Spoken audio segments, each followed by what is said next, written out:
তো বন্ধুরা ফাইনালি সেই সময় সেই দিন এসে গিয়েছে যে দিনের জন্য যে সময়ের জন্য আমরা সকলে অধীর আগ্রহে অপেক্ষা করছি।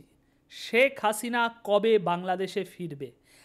না, হাওয়ায় হাওয়ায় কোনো কথা নয়, একদম গণমাধ্যম থেকে টাটকা খবর নিয়ে এসেছি। সেই খবর তাও আবার দৈনিক জনকণ্ঠ, কোনো ভারতীয় গণমাধ্যম নয়, কোনো এলো তেলো খবরের কাগজ নয়, একদম প্রথম সারির সংবাদ মাধ্যম এই মাত্র ছাপা গরম খবর নিয়ে এসেছি, যেখানে আমরা এই প্রশ্নগুলোর উত্তর পাব। শেখ হাসিনা কবে দেশে ফিরছেন? কবে আবারও একটা সুষ্ঠু অবাধ নির্বাচন বাংলাদেশে অনুষ্ঠিত হতে চলেছে এবং সেই নির্বাচনে বাংলাদেশ আওয়ামী লীগ পার্টিসিপেট করতে পারবে কি পারবে না, এই তিনটে প্রশ্নের উত্তর আজ আমরা পেয়ে যাব। মানে অনেক অপেক্ষার পর আজ এই প্রশ্নগুলোর উত্তর আমরা পাচ্ছি। বন্ধুরা, সমস্ত গণমাধ্যমেই এই খবর ছাপা হয়েছে, তবে আমি দৈনিক জনকণ্ঠকে বেছে নিয়েছি। এবার এখানে আমাদেরকে একটু বুঝতে হবে যে এই প্রশ্নগুলোর উত্তর পেতে গেলে ঠিক কীরকম পরিস্থিতি হওয়া চাই। যেটা হচ্ছে যে শেখ হাসিনা দেশে ফিরবেন এবং আওয়ামী লীগ নির্বাচনে অংশ নিতে পারবেন কিনা, এগুলো কিসের উপরে নির্ভর করছে, কার উপরে নির্ভর করছে? নিশ্চিত এখানে ভারতের ভূমিকা। শেখ হাসিনা বাংলাদেশে ফেরা এবং বাংলাদেশে আওয়ামী লীগ নির্বাচনে অংশ নিতে পারা, এই দুটো বিষয়ে ভারতের ভূমিকা অত্যন্ত গুরুত্বপূর্ণ। ভারতের এখানে একটা বিশাল বড় ভূমিকা রয়েছে, রোল রয়েছে, ঠিক কিনা? এবার ভারত যদি এই বিষয়ে কোনো স্টেপ নেয় বা কোনো কিছু করে শেখ হাসিনাকে দেশে ফেরানোর জন্য বা আওয়ামী লীগকে নির্বাচনে অংশগ্রহণ করানোর জন্য, এটা ভারত মনে করলেই কালকে কিছু একটা স্টেপ নিতে পারে। কিন্তু সেই স্টেপটা নেওয়ার আগে ভারতকে, মোদি সরকারকে এটা আগে ভালোভাবে বুঝতে হবে, জানতে হবে যে ভারত যদি চায় শেখ হাসিনাকে সুষ্ঠু সুরক্ষিতভাবে বাংলাদেশে আবারও পাঠাতে এবং তাকে নির্বাচনে অংশগ্রহণ করার মতো পরিবেশ তৈরি করতে, সেই ক্ষেত্রে ডোনাল্ড ট্রাম্পের প্রতিক্রিয়া কী হবে? ডোনাল্ড ট্রাম্প কি চাইবেন? শেখ হাসিনার প্রতি কি তিনি সমর্থন দেবেন, নাকি তিনি সমর্থন দেবেন না? এটা ভারতের পক্ষে জানাটা, ভারতের দিক থেকে জানাটা অত্যন্ত গুরুত্বপূর্ণ। এখন ডোনাল্ড ট্রাম্প সমর্থন দিলেও কিছু এসে যায় না, না দিলেও কিছু এসে যায় না। ভারত তার স্বার্থে যেটা সঠিক মনে হবে সেটা অবশ্যই করবে এবং এর আগে এরকম অনেক স্টেপ নিয়েছে, যেখানে আমেরিকার সম্মতি না থাকা সত্ত্বেও তুড়ি মেরে চ্যালেঞ্জ জানিয়ে বিভিন্ন কাজ করেছে। তবে এবারের এই বিষয়টা আমেরিকার প্রতিক্রিয়া কি সেটা জেনে কাজ করাটা অত্যন্ত জরুরি, তবেই সেই মতো সমস্ত গুটি সাজানো যাবে। এবার যদি আমেরিকা এই বিষয়ে কি তাদের চিন্তা ভাবনা, সেটা জানতে হলে কি করতে হবে? সেটা জানতে হলে নিশ্চয়ই ডোনাল্ড ট্রাম্প এবং মোদি সরকারের একটা বৈঠক হওয়া চাই, তাই না? দ্যাটস রাইট, এক্স্যাক্টলি এই বৈঠকটা হতে চলেছে। ডোনাল্ড ট্রাম্পের সর্বপ্রথম বন্ধুর সাথে, সর্বপ্রথম কোনো বৈদেশিক নেতার সাথে সর্বপ্রথম বৈঠক করতে চলেছেন আমাদের ডোনাল্ড ট্রাম্প। আগামী 14 থেকে 15 দিনের মধ্যে এই বৈঠকটা অনুষ্ঠিত হতে চলেছে সুইজারল্যান্ডে।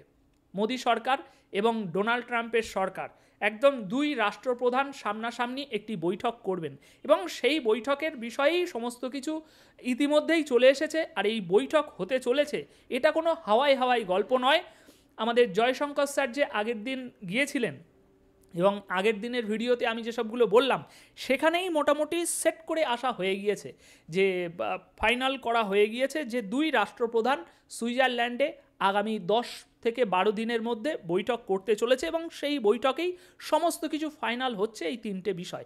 সেই বিষয়ে সমস্ত বিস্তারিত আপনাদেরকে গণমাধ্যমের সংবাদ থেকে তুলে তুলে দেখাবো এবং সহজ সরল বাংলা ভাষায় বুঝিয়ে দেব যে ঠিক কতদিন পর শেখ হাসিনা বাংলাদেশে আসতে চলেছে এবং নির্বাচনে অংশ নিতে পারবেন কিনা, শেখ হাসিনা বাংলাদেশে আসলে তার উপরে জেল জুলুম এসব কিছু হবে কিনা, সেগুলো আমরা সহজ সরলভাবে বিশ্লেষণ করে দেখব। কিন্তু তার আগে আপনাদেরকে দেখাতে চাই, আমাদের ইউনুস সাহেব মনে হয় এখন পুরো পাগলা হয়ে মাথায় তাবিজ মাদুলি ফাদুলি বেঁধে ঘুরে বেড়াচ্ছে দাভোসে। কেন বলছি এই কথা? দেখুন, মোহাম্মদ ইউনুস এখন দাভোসে রয়েছে, সুইজারল্যান্ডে বিশ্ব অর্থনৈতিক ফোরাম সম্মেলনে তিনি বিভিন্ন রকম কথা বলছেন। তো এই মাত্র একদম গরম টাটকা একটা খবর ব্রেক হয়েছে, মোহাম্মদ ইউনুস কিছু কথা বলেছে সেই দাভোসে বসে, সুইজারল্যান্ড তো, হ্যাঁ, সুইজারল্যান্ডের দাভোসে বসে কিছু কথা বলেছে, যে কথা শুনে মনে হচ্ছে যে এই মোহাম্মদ ইউনুস এখন মাথায় মনে হয় মাদুলি টাদুলি বেঁধে ঘুরে বেড়াচ্ছে, ফুল পাগলা হয়ে গিয়েছে। ওখানে গিয়ে তো সমস্ত বড় বড় ব্যবসায়ীদের কাছে এইভাবে ঠিক এইভাবে পাকিস্তানের মতো হাত পাচ্ছে যে আপনারা একটু আসুন, কিছু বিনিয়োগ করুন, বোম গোলা বারুদ যা ইচ্ছা বানান, আপনারা আসুন, কিছু বিনিয়োগ করুন, কিছু ব্যবসা কোম্পানি শুরু করুন, নইলে আমার দেশকে আমি পথে বসাতে বাধ্য হব, তাছাড়া আমার কাছে আর কোনো উপায় নেই। এই নিয়ে ডিটেল কাল একটি ভিডিও আমি আপনাদের সামনে উপস্থাপন করব যে দেশের অর্থনীতি এখন কোন জায়গায় পৌঁছে গিয়েছে। বাই দ্য ওয়ে, সেটা এখন পরের বিষয়। তো এখন দাভোসে কি বলছে, যার জন্য আমি বলছি যে মাথা পুরো পাগলা হয়ে গিয়েছে বুড়ো বাবুর। তো তিনি বলছেন শেখ হাসিনার স্বৈরাচার হওয়ার পিছনে পুরো বিশ্ব দায়ী। কি বুঝলেন? শেখ হাসিনা স্বৈরাচার, তার জন্য পুরো বিশ্ব দায়ী হয়ে গিয়েছে এখন। আর কেন তিনি এই কথা বলছেন জানেন? কারণ ক্ষমতায় থাকাকালীন বাংলাদেশের প্রবৃদ্ধি নিয়ে মিথ্যাচার করেছেন শেখ হাসিনা। সুইজারল্যান্ডের এই অর্থনৈতিক ফোরামে বসে তিনি এইসব কথা বলছেন। এই যে বললাম না যে দেশের অর্থনীতি একদম পুরো এখন তলানিতে চলে গিয়েছে, রিজার্ভ নেই, জ্বালানি খাতে সংকট, সব কালকের ভিডিওতে দেখতে পাবেন। ওদিকে বিদেশি যেসব বিনিয়োগকারী তারা একদম পুরো ভাঁটা ফেলে দিয়েছে, রিজার্ভের যে ভান্ডার ছিল সেটা ভেঙে টুকরো টুকরো হয়ে গিয়েছে কলসি, যার জন্য এখন সেইটাকে সামাল দেওয়ার জন্য দেশের জিডিপি তো পুরো নিচে নেমে গিয়েছে। কালকের ভিডিওতে সব দেখাবো। দেশের জিডিপি এরকম নিচে নেমে গিয়েছে, শেখ হাসিনার সময় এরকম ছিল, সেটা এখন এরকম নিচে নেমে গিয়েছে। খোদ বাংলাদেশের গণমাধ্যমেই উঠে আসছে সমস্ত প্রমাণ। তো সেটাকে সামাল দেওয়ার জন্য তিনি এখন বলছেন যে এই যে শেখ হাসিনার সময়ে দেশের জিডিপি যে ঊর্ধ্বগতি ছিল সেটা ফেক, সেটা ভুয়া। শেখ হাসিনা ওখানে জালিয়াতি করে ওই যে ঊর্ধ্বগতি সেটা দেখিয়েছে, আর আমার সময়ে এই যে নিম্নগতি এটাই স্বাভাবিক। এটাকে এই যে ওনার সময়ে এই যে নিম্নগতি এটাকে জাস্টিফাই করার জন্য তিনি ট্যাগ লাগিয়েছে এখন যে ওই প্রবৃদ্ধি উচ্চগতি, ওটা শেখ হাসিনা জালিয়াতি করে বিশ্ববাসীকে দেখিয়েছিল, আর বিশ্ববাসী সেটা মেনেছে। সেই জন্য শেখ হাসিনা স্বৈরাচার, এর জন্য বিশ্ববাসী দায়ী। তাহলে বুঝুন এইবার, শেখ হাসিনা জালিয়াতি করে জিডিপি বেশি দেখিয়েছে তাই জিনিসপত্রের দাম কম ছিল, আর ইউনুস সাহেব মানে একদম সুষ্ঠুভাবে নিরপেক্ষভাবে সৎ হয়ে দেশ চালাচ্ছে তাই জিডিপির নিচে নেমে গিয়েছে এবং দেশের জিনিসপত্রের দাম আকাশ ছোঁয়া হয়ে গিয়েছে, সমস্ত সেক্টর মুখ থুবড়ে পড়েছে। এই হচ্ছে ইউনুস সাহেবের দ্বিচারিতা। আরেকটি দ্বিচারিতা না নিয়ে কথা বলাই যাচ্ছে, দ্বিচারিতার বিষয়ে কথা না বললেই নয়, সেটা হচ্ছে ওই দাভোসেই এই প্রতিবেদনেই বলা হচ্ছে ভারতের সাথে সাম্প্রতিক টানাপোড়েন নিয়েও খোলামেলা কথা বলেছেন মোহাম্মদ ইউনুস। তিনি বলেছেন দুই দেশের সম্পর্ক আরও শক্তিশালী হওয়া উচিত। আচ্ছা, বাংলাদেশের মানচিত্র ছাড়া ভারতের ম্যাপ আঁকা সম্ভব নয়। ভারতের সাথে সম্পর্কের তিক্ততা ব্যক্তিগতভাবে আমাকে পীড়া দেয়। এই বুড়ো বয়সে ঠিক এরকম টাইপের দ্বিচারিতা সত্যি একেবারে কাম্য নয়। এই ইউনুস সাহেবের সমর্থনকারীদের কাছে আমি মানে কিভাবে কোন ভাষায় তুলে ধরবো যে আপনাদের নেতার মধ্যে এত দ্বিচারিতা কি করে আসে এই বয়সে, বিশেষ করে এই বয়সে। তিনি বলছেন ভারতের সাথে সম্পর্কের তিক্ততা আমাকে ব্যক্তিগতভাবে পীড়া দেয়। বাহ! এই কিছুদিন আগে, মাসখানিক কি 1-1.5 মাস আগে, এনার রাইট হ্যান্ড মাহফুজ আলম তো যদি আমি ভুল না হই, মানে এনার রাইট হ্যান্ড যেটা সব থেকে বেশি উগ্রবাদী, ম্যাটিকুলাস পরিকল্পনার মাস্টার মাইন্ড বলেছিল আমেরিকায় গিয়ে যাকে, সেই মাহফুজ আলম এই 1-1.5 মাস আগে একটা মানচিত্র আঁকলো যেখানে বাংলা, বিহার, উড়িষ্যা সব দেখাচ্ছে। খোদ সিটে বসে, ক্ষমতায় বসে এরকম একটা মানচিত্র এঁকে সারা দুনিয়াকে দেখালো। দুদিন পর সেটাকে ডিলিট করে দিল, দুদিন না পরের দিনই সেটাকে ডিলিট করে দিল। সেটা নিয়ে কোনো অনুশোচনা, ক্ষমা চাওয়া, ভুল হয়ে গিয়েছে এসব কোনো কিছু বললো না। সেখানে ইউনুস সাহেব তার মুখ দিয়ে একটা স্টেটমেন্টও বার হয়নি যে আমার সরকারের ক্ষমতায় থাকা একজন মন্ত্রী কিভাবে পড়শি একটা দেশের বিরুদ্ধে এরকম একটা উস্কানিমূলক বক্তব্য দিতে পারে, আমার ক্যাবিনেটের মন্ত্রী আমার সহকারী কিভাবে এরকম বক্তব্য দিল, তার বিরুদ্ধে কোনো স্টেটমেন্ট নিয়েছে? নেয়নি। অথচ এখন সুইজারল্যান্ডে বসে ওই সেই আগের আমেরিকার মতো সুইজারল্যান্ডে বসে বড় বড় ভাষণ দিচ্ছে, আমায় খুব পীড়া দেয় ভারতের সাথে শত্রুতা, তিক্ততা আমায় খুব পীড়া দেয়। সুতরাং বুঝতে পারছেন কত বড় ভণ্ড আর কত বড় দ্বিচারিতার প্রমাণ তার বক্তব্যে পাওয়া যাচ্ছে। আচ্ছা আসুন এবার আমরা সরাসরি চলে যাই আমাদের সেই কাঙ্ক্ষিত লক্ষ্যে। বন্ধুরা ছবিটা দেখুন একবার, মধ্যিখানে বাংলাদেশ আওয়ামী লীগ, একদিকে ট্রাম্প সাহেব, একদিকে মোদি সাহেব। তো বন্ধুরা কি আমরা কোথায় ছিলাম, সেটা হচ্ছে বৈঠক। তো আগামী মাসেই বৈঠকে বসতে চলেছে ভারতের প্রধানমন্ত্রী নরেন্দ্র মোদি। প্যারিসে আর্টিফিশিয়াল ইন্টেলিজেন্স বিষয়ক একটি আন্তর্জাতিক সম্মেলন অনুষ্ঠিত হতে চলেছে আগামী 11 থেকে 12 ফেব্রুয়ারি।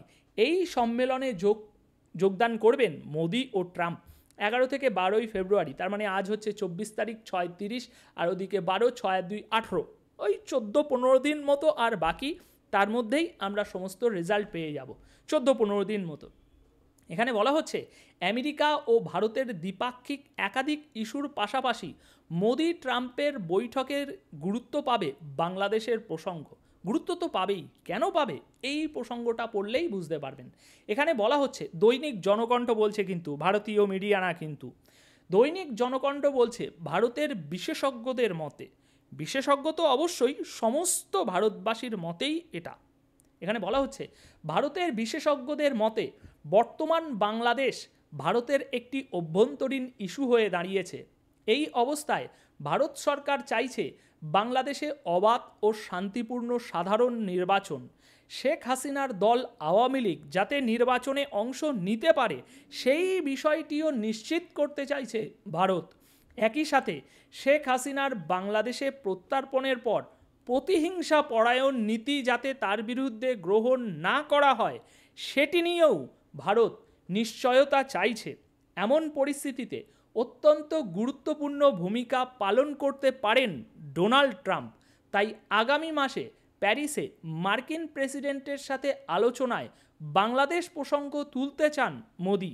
একই সঙ্গে এই প্রসঙ্গে বিদেশমন্ত্রী জয়শঙ্কর বলেছেন, প্রধানমন্ত্রী মোদি এবং প্রেসিডেন্ট ট্রাম্পের মধ্যে সম্পর্কের দৃশ্যমান স্পষ্ট রাসায়ন আছে এবং তা দুদেশের সম্পর্কের ব্যবস্থাপনার মধ্যে প্রবাহমান।